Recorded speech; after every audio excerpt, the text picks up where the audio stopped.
हमारे बीच में है, परिचय कराते हैं श्री भूप सिंह जी। सबसे पहले खोड़ गांव है गुरुग्राम के अंदर, वहां से आप तशरीफ लाए हैं। भूप सिंह जी, बहुत बहुत स्वागत है आपका इसका। धन्यवाद। अपना स्कूल चलाते हैं आप, शिक्षाविद हैं और शिक्षा का काफी अनुभव है। एक युवा साथी है साहिल गुप्ता। साहिल जी सोनीपत से आए हैं और जागरूक युवा है। तो शुरुआत भूप सिंह जी आपसे करेंगे कि आप क्या समझते हो कि आपने जब अपनी शिक्षा दीक्षा ली थी, जब था वो समय और आज का समय, क्या फर्क महसूस करते हो? नहीं, बहुत सारा परिवर्तन समय अनुसार आया है। और स्वाभाविक है कि अब भी हम बहुत सारा अंतर महसूस कर रहे हैं। ये अंतर वैसे संपूर्ण जी डिपेंड करता है शिक्षा नीति पे। शिक्षा नीति, राष्ट्रीय शिक्षा नीति जो जिस तरह का सोच विचार करके जिस तरह से उसका क्रियान्वयन करते हैं, उसके रिजल्ट्स दिखाई देते हैं उस क्षेत्र में। तो पहले जो क्षेत्र में इस तरह की एक तो इंफ्रास्ट्रक्चर की जो बात थी, संरचना जो थी ज्यादा अच्छा नहीं था। हाँ। उसकी निस्बत इसमें जो है ना बहुत अच्छी वृद्धि हुई है। दूसरी मतलब एक बदलाव हुआ है, मतलब पहले स्कूल कम थे, शिक्षक की बात करें या सब कुछ, लेकिन आजकल इंफ्रास्ट्रक्चर बहुत बड़ा है। बहुत अच्छा हुआ है। जी जी, चाहे वो किसी भी फील्ड में। दूसरा ये था कि जो निजी शिक्षण संस्थाएं हैं वो ज्यादा उनका इन्वॉल्वमेंट हुआ है, ज्यादा वो बड़ी है उस। हाँ जी बिल्कुल, उससे भी बहुत सारा शिक्षा में सुधार हुआ है। तीसरा ये था कि समाज में लोगों में भी जागरूकता बढ़ी है। जागरूकता की जहाँ तक आपने बात की है, साहिल से बात करते हैं। साहिल जी, आप युवा हो और बिल्कुल नई पीढ़ी के आप नुमाइंदगी करते हो, क्या समझते हो कि आज की शिक्षा जो है वो कैसी है? मतलब उसको क्या कहोगे, व्यावसायिक है या समर्पण है उसके अंदर, क्या कहेंगे आप, मतलब अपने हिसाब से? देखिए, मैं अपनी बात अरिस्तु के एक वाक्य से शुरू करना चाहूंगा।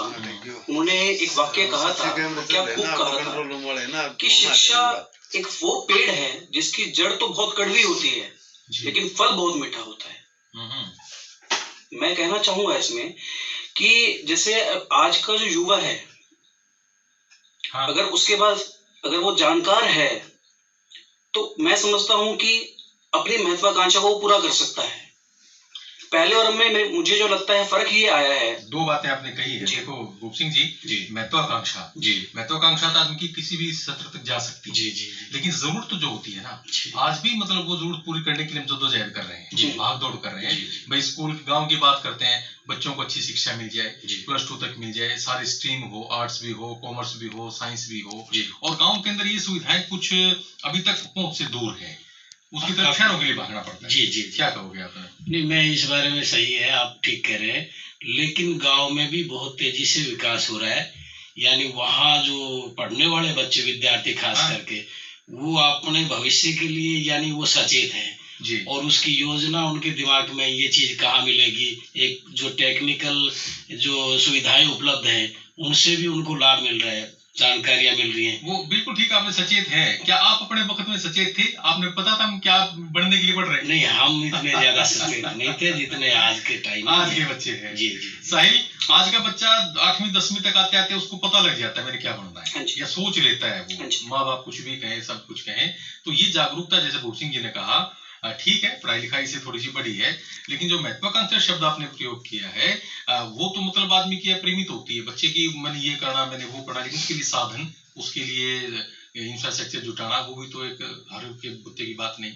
जी देखिए, मैं इस पे ये कहना चाहूंगा कि पहले और में फर्क ये आया है कि पहले एक विद्यार्थी को संस्थान के पास जाना पड़ता था। हाँ जी। अब संसाधन उसके पास आ रहे हैं। मसलन की उदाहरण के तौर पर जैसे डिजिटल इंडिया की हम बात करें, चीजें जो है आजकल बड़ी तेजी से डिजिटलाइज हो रही है। ठीक बात है। हम आर्टिफिशियल इंटेलिजेंस की बात करते हैं, हम इंटरनेट की बात करते हैं, हम लोग 3D प्रिंटिंग की बात करते हैं। तो पहले इस तकनीक, ऐसा नहीं था कि पहले इस बारे में जानकारी नहीं थी, जानकारी थी लेकिन हम उस तक एक्सेस नहीं कर पा रहे थे, जो अब कर पा रहे हैं। देखो, आपकी बातें सीधी तकनीकी रूप से आ रही है सामने के अंदर। भूप सिंह जी, आपने जो कहानियां पढ़ी हैं, आपने जो मुहावरे पढ़े हैं, लोगों जो पंचतंत्र की कथाएं पढ़ी हैं, वो पढ़ के बड़े हुए। बिल्कुल ठीक है। और आज के बच्चे, उनको जो है चीजों से कोई वास्ता नहीं, शायद वो सब कुछ तकनीकी रूप से चाहते हैं कि जो कुछ डिजिटलाइज है, कम बताओ इसमें क्या चीज है, वो तर्क के साथ बात करते हैं। जी। तो स्वरूप तो एकदम से बदल गया उनका। हाँ बिल्कुल, इसमें कोई शक नहीं है, बहुत सारा फर्क आया है,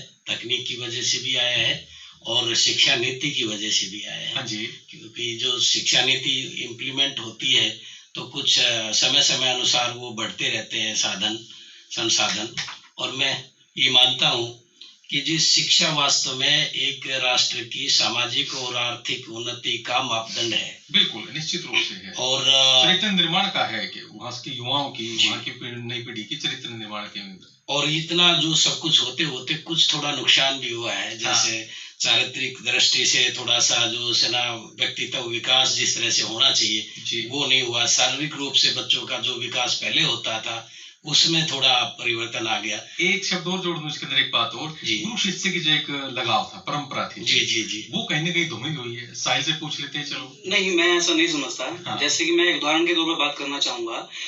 जैसे नालंदा की अगर हम बात करें, नालंदा विश्वविद्यालय जो आज भी बड़ा ही प्रख्यात है, तक्षशिला नालंदा। हाँ जी, जिसकी संस्थापक जो थे गुप्त वंशज रहे हैं। चलो बताइए। तो वहाँ पर एक पदवी ये थी कि वहाँ पे संपूर्ण जो व्यक्तित्व था उसके निखार के ऊपर कार्य किया जाता था। मैं समझता हूँ आज के जो शिक्षक जो कार्य कर रहे हैं, जो इस तरह से कार्य कर रहे हैं, तो मैं नहीं समझता कि वो छवि कहीं ना कहीं धूमिल हुई है। इसलिए कि आजकल ना शिक्षा का व्यवसायीकरण कर दिया। हाँ जी, है ना, गिव एंड टेक की बात आ गई। हमने पैसे दिए, आपने पढ़ा दिया, खत्म। वो भावना अंदर से चली गई है। जो एक गुरु शिष्य की जो परंपरा थी, गुरु समर्पित होता था। बिल्कुल आप मानोगे, कोई बच्चा स्कूल में नहीं आया तो घर जाके पूछते थे भाई क्यों नहीं आया, क्या बात है, डर लगता है, समझ में नहीं आता क्या। आजकल कोई आए ना आए पता नहीं, कोई बॉदर नहीं करता, कोई उसको चिंता नहीं है। ये जो एक थोड़ा सा पतन हुआ है नैतिकता का, उसका कारण दो हैं जी। उसमें एक तो खैर आज समाज के अनुसार थोड़ा शिक्षक के उसमें भी जीवन में भी बदलाव आया है। और दूसरा ये था कि माँ बाप भी कई बार अपनी महत्वाकांक्षा जो है ना बच्चे में पूरी देते हैं। जी, तो उसके कारण से वो सारी तालमेल होने में ना थोड़ी दिक्कत आ जाती है। इस कारण से ये जो हम सोचते हैं कि भी अंतर आ गया, पहले ये था। और उस समय एक और भी था कि बच्चों को ना एक आइडल होना चाहिए था, एक आदर्श होता था। हाँ, आदर्श होना चाहिए। वो अपने गुरु में ही देखता था। ठीक बात। अब दूसरी जगह भी थोड़ा सा हम बता सकते हैं, पेरेंट्स भी बता सकते हैं, ये जो है खेल में अच्छा आया है, ये विदेश में या देश में ये संगीत में अच्छा है, तो उसको भी बच्चा आइडल मान लेता है और उससे भी थोड़ा सा जो है प्रेरणा लेता है। साहिल, आजकल के बच्चे ज्यादातर स्कूल की बजाय जाके नॉन अटेंडिंग में आ जाते हैं। मानोगे भूप सिंह जी भी सहमत होंगे इस बात से। स्कूल में कमाएंगे और कोचिंग क्लासेस में ज्यादा जाते हैं वो, इसलिए कि उनको वहां सारा वो मसाला मिल जाता है जो पास होने के लिए चाहिए। मार्क्स चाहिए उनको, ठीक है, मिल जाएंगे, लेकिन चारित्रिक विकास, नैतिक विकास, अंदर से उसके व्यक्तित्व का जो विकास जिस पर हम बात कर रहे हैं, संपूर्ण विकास की जो बात करते हैं, वो कहाँ से आएगा भाई? देखिए, इसके ऊपर मैं एक बात कहना चाहूंगा आपको कि आप बिल्कुल दुरुस्त हैं कि नैतिकता सबसे पहले प्राथमिकता होनी चाहिए एक शिक्षक की। और मैं समझता हूँ कि आजकल ऐसा नहीं है कि तकनीक इसके ऊपर कार्य नहीं कर रही है। काफी सारे कंटेंट बेस्ड लर्निंग ऑब्जेक्ट्स हैं, काफी सारे कंटेंट बेस्ड सब्जेक्ट है जो आपको डिजिटल प्लेटफॉर्म पे उपलब्ध होता है जी। और काफी सारे ट्यूटर्स, टीचर्स ऐसे हैं जो क्षेत्र में कार्य कर रहे हैं।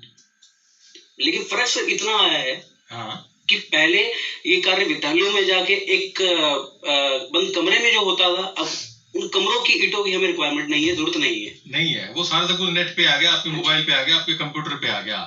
लेकिन फिर भी चरित्र निर्माण भूप सिंह जी स्कूल के प्रांगण में ही होता है। जी बिल्कुल, आपस में बैठ के होता है जी, चर्चा करके, बातचीत करके होता है। उससे अगर आप बच गए तो एकाकी रह करके आप कितना क्या कर लेंगे? नहीं, अकेले में तो कुछ होता नहीं है। अगर ये होता तो स्कूल की और विद्यालय की जरूरत ही नहीं थी। हमारे पुराने टाइम में गुरुकुल की शिक्षा दी जाती थी, एकदम से अलग विद्यार्थियों का एनवायरमेंट दिया। आज भी ऐसा कई जगह ऐसा है, गुरुकुल है, बहुत से ऐसे जो चल रहे हैं जी। फिर हम उसकी गांव की बात आते हैं कि गांव के अंदर इस तरह का वातावरण बने, वही आपसी प्यार का, गुरु शिष्य की परंपरा का और अच्छी शिक्षा का। बिल्कुल, ये जरूरी है जी समग्र जो चिंतन करने के बाद में कि भाई वर्तमान काल परिस्थिति के अनुसार राष्ट्रीय शिक्षा नीति में हम सबको सरल सुलभ शिक्षा नीति यानी सुलभ शिक्षा दे पाए, इसकी बहुत आवश्यकता है और इस पे हमने थोड़ा सा काम करना चाहिए आज इस टाइम जी। और मैं सोचता हूँ कि इसमें जो है ना बच्चों का निर्माण वाकई में भविष्य के लिए ऐसे बच्चों का निर्माण इसी पद्धति से हो सकता है जो हमारी पहले कुछ गुरुकुल शिक्षा पद्धति थी। मतलब आज भी बहुत सी परंपराएं बची हुई। साहिल, क्या कहते हो, उस परंपरा की जरूरत है या आजकल सब कुछ डिजिटलाइज होना चाहिए? नहीं, ऐसा नहीं है। देखिए, पहली बार डिजिटलाइज होने का मतलब ये नहीं है कि अपनी परंपराओं से कट जाना। जैसा कि मैंने कहा कि सबसे पहले, जैसे कि स्वामी विवेकानंद जी ने कहा था कि एक शिक्षा का उद्देश्य होना चाहिए सबसे पहले चरित्र निर्माण जी। क्योंकि जब तक आप चरित्र, देखिए हार और जीत जीवन का हिस्सा है, लेकिन जब तक आपके चरित्र में वो दमखम नहीं होगा कि आप हार को भी उसी ग्रेस के साथ एक्सेप्ट करें जिस ग्रेस के साथ जीत को एक्सेप्ट करते हैं, तो मैं नहीं समझता कि आप जिंदगी में कुछ भी आगे हासिल कर सकते हैं। हाँ, फिर गांव की तरफ आते हैं और गांव के अंदर आकर के फिर भूप सिंह जी विद्यालय तो बहुत है हमारे पास, प्राइवेट भी जैसा आपने कहा कि बहुत से उसका उद्भव हुआ है, वो योगदान दे रहे हैं वो अच्छी शिक्षा के अंदर। फिर भी बच्चे शहरों की तरफ दौड़ते हैं, एक चूहा दौड़ हो रही है कि बच्चे, वो आपने जो बात कही थी कि माँ बाप के सपने बच्चों की आंखों में आ जाते हैं, उनसे पूरा करवाते हैं, इस भागदौड़ के अंदर बच्चा कहीं ना कहीं पिस जाता है। ये बात सही है जी। ये जो भागदौड़ है ये थोड़ी सी माँ बाप की चिंतन में थी कि मेरा बच्चा वहां पढ़ेगा तो बहुत अच्छा हो जाएगा।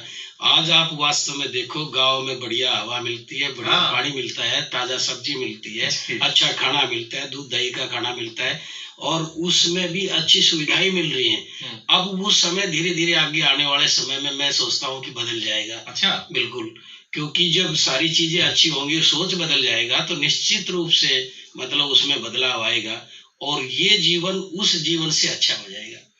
क्या संभावना लगती है साहिल आपको भूप सिंह जी जो कह रहे हैं? जी बिल्कुल, देखिए 2011 के जो जनगणना थी, उसके अंदर जो आंकड़ा सामने आया था वो तकरीबन ये था कि 68.1% जो हमारी जनसंख्या है वो आज भी ग्रामीण है, रूरल हमारे इलाकों में निवास करती है, खेती बाड़ी पे निर्भर है। लेकिन मैं फिर वही बात कहूंगा कि पहले क्या होता था कि हमें इंफ्रास्ट्रक्चर के पास जाना पड़ता था, हमें शहरों तक दौड़ना पड़ता था। अब तकनीक के माध्यम से हमें वो चीजें हमारे जब हाथ में हमें मिल रही हैं, तो मैं समझता हूँ काफी हद तक ये समस्याएं दूर हो रही हैं। लेकिन अभी गति धीमी है, शायद गति धीमी है। जी। आज भी ब्लैक बोर्ड के लिए, आज भी पूरे साधनों के लिए गांव में देखा जाता है कि भाई स्कूल में है कि नहीं है। प्राइवेट स्कूल अपना कर रहे हैं, वो अपना यथासंभव जितना उनकी कोशिश है वो उपलब्ध करा देते हैं, लेकिन फिर भी एक पूरा तंत्र चाहिए शिक्षा का। वो तो सही है जी। और इसमें ये है कि आज अगर कोई भी सजग अध्यापक है, तो यानी उसकी सुविधा उसको मिलने, ये जो है ना दिक्कत नहीं है, उसको मेंटेन नहीं कर पाते कई बार, ये दिक्कत है सही में। तो थोड़ी सी मानसिकता यानी अध्यापक ने और थोड़ी सी मानसिकता माँ बाप ने भी कि भाई यहाँ भी बल्कि अच्छे एनवायरनमेंट में रह करके हम अच्छी शिक्षा ले सकते हैं या पा सकते हैं, ये थोड़ी सी हमने सोच में परिवर्तन करने की जरूरत है। यानी देखो, ट्रायंगल है, त्रिभुज है, एक कोने पे विद्यार्थी है, एक पे माँ बाप है और एक पे अध्यापक है। जी। तीनों का एक तरह से आपस में सहयोग पूरा चाहिए, तब जाकर के कुछ परिणाम उसके अंदर मिल सकते हैं। तो दो बात आप अध्यापकों में कह दोगे, उनका भी समर्पण जो शायद व्यावसायिकता की नजर को देखते हुए कम हो रहा है, वो भी है कहीं ना कहीं। नहीं, अध्यापक वास्तव में वैसे तो जो है ना जी अपना पूरा समर्पण करता है बच्चों के निर्माण में ही, और किसी कारणवश थोड़ा बहुत कहीं कहीं अपवाद के कारण थोड़ी दिक्कतें आ जाती है, वो क्योंकि अधिकांश अध्यापक जो है ना वास्तव में समर्पण भाव से ही काम करते हैं। अच्छी बात है जी। और देश के उत्थान में, देश को तरक्की पे ले जाने के लिए, युवाओं के निर्माण में, बच्चों के निर्माण में अध्यापकों का बहुत बड़ा योगदान है। निश्चित रूप से है, क्योंकि वो तो एक राष्ट्र का निर्माता कहते हैं। बिल्कुल, क्योंकि पूरा भविष्य उसके हाथ में है बच्चों का, है ना। और इसी तरह विद्यार्थियों में भी एक वो नम्रता, साहिल, वो समर्पण का भाव, सीखने की ललक, है ना, ये होना जरूरी। देखिए, मैं यहाँ पे गीता का एक श्लोक कहना चाहूंगा। गीता में श्री कृष्ण कहते हैं कि स्वयं से स्वयं का उत्थान करो, स्वयं से स्वयं का पतन नहीं। मनुष्य स्वयं ही स्वयं का मित्र भी है और शत्रु भी। ठीक है। इसको हमें आज के संदर्भ में समझना होगा कि जब तक मेरे अंदर तक खुद से लगन नहीं होगी तो मैं कुछ भी हासिल नहीं कर सकता। मैं युवाओं को आह्वान करना चाहूंगा कि देखिए, मैं पाता भी हूँ, खोता भी हूँ, हंसता भी हूँ, रोता भी हूँ, थकता भी हूँ, गिरता भी हूँ, मगर गिरकर तो संभलता भी हूँ, उठता भी हूँ। अच्छी बात है। और उसमें गुरु का जब हाथ पकड़ लेते हैं तो निश्चित रूप से उस बच्चे का, विद्यार्थी का कल्याण निश्चित है कि गुरु का समर्पण से। देखिए, गुरु का तो पहले भी था, अभी और हमेशा रहेगा। देखो, वो महिमा कभी कम नहीं हो सकती जी। चाहे वो कबीर के टाइम की बात करें या मैं समझता हूँ अगर शिष्य अगर सोना है तो कुंदन एक शिक्षक ही बना सकते, शिक्षक बनाता ही है उसको। और खासतौर पर गाँव की बात करते हैं, गाँव में आज भी कहीं ना कहीं समर्पण और श्रद्धा वो बची है भूप सिंह जी। और गुरु में भी आपने बताया कि वो समर्पण है, वो त्याग है, और अभिभावकों में भी इस तरह का सहयोग देने की वो है। आना चाहिए। नहीं, है भी चलिए, अच्छी बात है, बहुत अच्छा लगा आप दोनों से बातचीत करके इस विषय पर। भूप सिंह जी और साहिल गुप्ता जी, आप दोनों आए, बातचीत में हिस्सा लिया, बहुत धन्यवाद आपका। शुक्रिया।